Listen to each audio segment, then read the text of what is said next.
प्राचीन काल में रंतिदेव नामक एक प्रतापी राजा थे। उनके राज में एक धर्मकेतु नामक ब्राह्मण रहते थे। उनकी 2 पत्नियां थीं।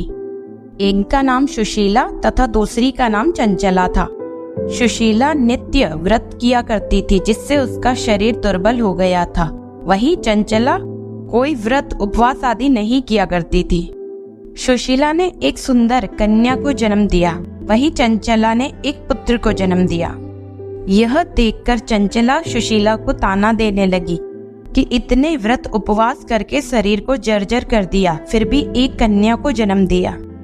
मैंने कोई व्रत नहीं किया, कोई उपवास नहीं किया, फिर भी मुझे पुत्र रत्न की प्राप्ति हुई। चंचला के व्यंग से सुशीला दुखी रहा करती थी और वह गणेश जी की उपासना करने लगी। जब उसने संकट नाशक गणेश चतुर्थी का व्रत किया तो रात में गणेश जी ने उसे दर्शन दिए और कहा कि मैं तुम्हारी साधना से बहुत संतुष्ट हूँ। मैं तुम्हें वरदान देता हूँ कि तुम्हारी कन्या के मुख से निरंतर मोती और मूंगा प्रवाहित होते रहेंगे। तुम सदा प्रसन्न रहोगी। तुम्हें वेद शास्त्र का ज्ञाता पुत्र भी प्राप्त होगा। वरदान के बाद से ही कन्या के मुख से मोती और मूंगा निकलने लगे।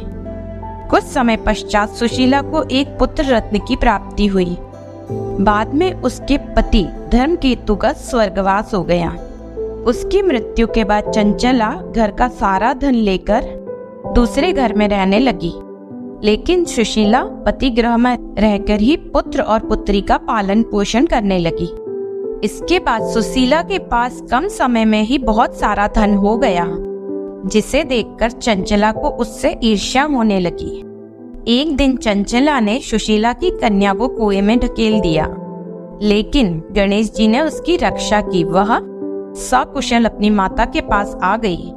उस कन्या को देखकर चंचला को अपनी किए पर दुख हुआ और उसने सुशीला से माफी मांगी। इसके बाद चंचला ने भी कष्ट निवारक संकट नाशक गणेश जी का व्रत किया और इससे चंचला के भी सब कष्ट दूर हो गए।